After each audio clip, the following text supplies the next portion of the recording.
नमस्कार, आप देख रहे हैं आर्यावर्त टाइम्स। मैं हूं निहारिका सिंह।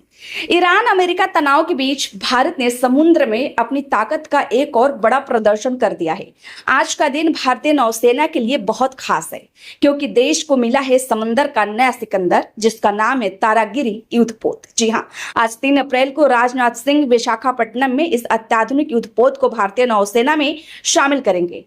तारागिरी सिर्फ एक जहाज नहीं, बल्कि भारत की बढ़ती सैन्य ताकत और आत्मनिर्भरता का प्रतीक है। यह एक लेटेस्ट स्टेल्थ वॉरशिप है, यानी दुश्मनों के रडार से बचकर हमला करने में सक्षम है।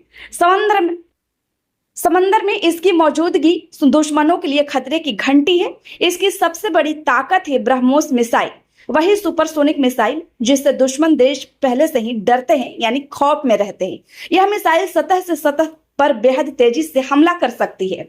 इसके अलावा तारागिरी में मध्यम दूरी की सतह से हवा में मार करने वाली मिसाइलें मौजूद है। अत्याधुनिक पनडुब्बी रोधी प्रणाली और स्मार्ट युद्ध प्रबंधन सिस्टम भी मौजूद है। इसका मतलब है कि यह युद्धपोत एक साथ हवा, पानी और पनडुब्बी तीनों से आने वाले खतरे का जवाब दे सकता है। तारागिरी की एक और खासियत है इसकी तेज निर्णय क्षमता।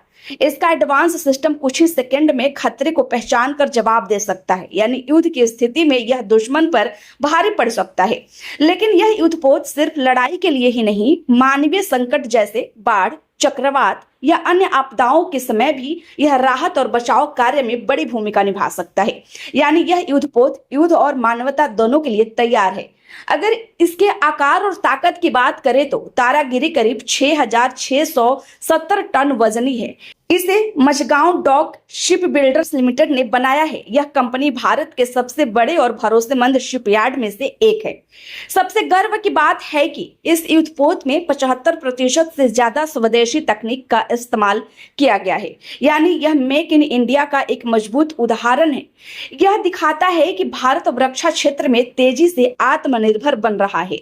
ध्यान देने वाली बात यह भी है कि कुछ ही दिन पहले भारतीय नौसेना में दोनागिरी युद्धपोत भी शामिल किया गया था, और अब तारागिरी के आने से समुद्री ताकत और भी मजबूत हो गई है। आज के समय में जब दुनिया के कई हिस्सों में तनाव और युद्ध जैसे हालात बने हुए हैं, ऐसे में भारत का यह कदम साफ संदेश देता है, भारत अपनी सुरक्षा को लेकर पूरी तरह तैयार है।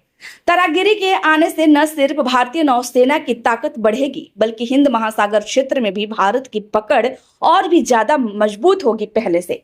तो कुल मिलाकर तारागिरी सिर्फ एक युद्धपोत नहीं, बल्कि भारत की बढ़ती शक्ति, तकनीक और आत्मनिर्भरता का प्रतीक है। समंदर का नया सिकंदर है, जिसे आज 3 अप्रैल को शामिल किया गया है। और खास बात यह है कि ये तीनों जगह, यानी पानी, सतह और पनडुब्बियों से आने वाले हमलों का सामना कर सकती है, जो सिर्फ एक मिसाइल नहीं, यूं कहें तो एक वरदान है भारत के लिए, भारत की नौसेना के लिए। वैसे आपकी क्या राय है, हमें कमेंट में जरूर बताइए। खबर अच्छी लगी हो तो लाइक करें, शेयर करें, कृपया चैनल को सब्सक्राइब करना ना भूलें। और हर अपडेट्स के लिए जुड़े रहिए हमारे साथ। इस खबर से जुड़ी हर अपडेट्स हम आप तक पहुंचाते रहेंगे। साथ ही देश दुनिया की तमाम बड़ी खबरें, चाहे वो बिहार की राजनीति हो, ईरान अमेरिका युद्ध हो, हर अपडेट्स हम आप तक पहुंचाते रहेंगे। इसी के लिए आप हमारे चैनल को सब्सक्राइब कर लीजिए। धन्यवाद।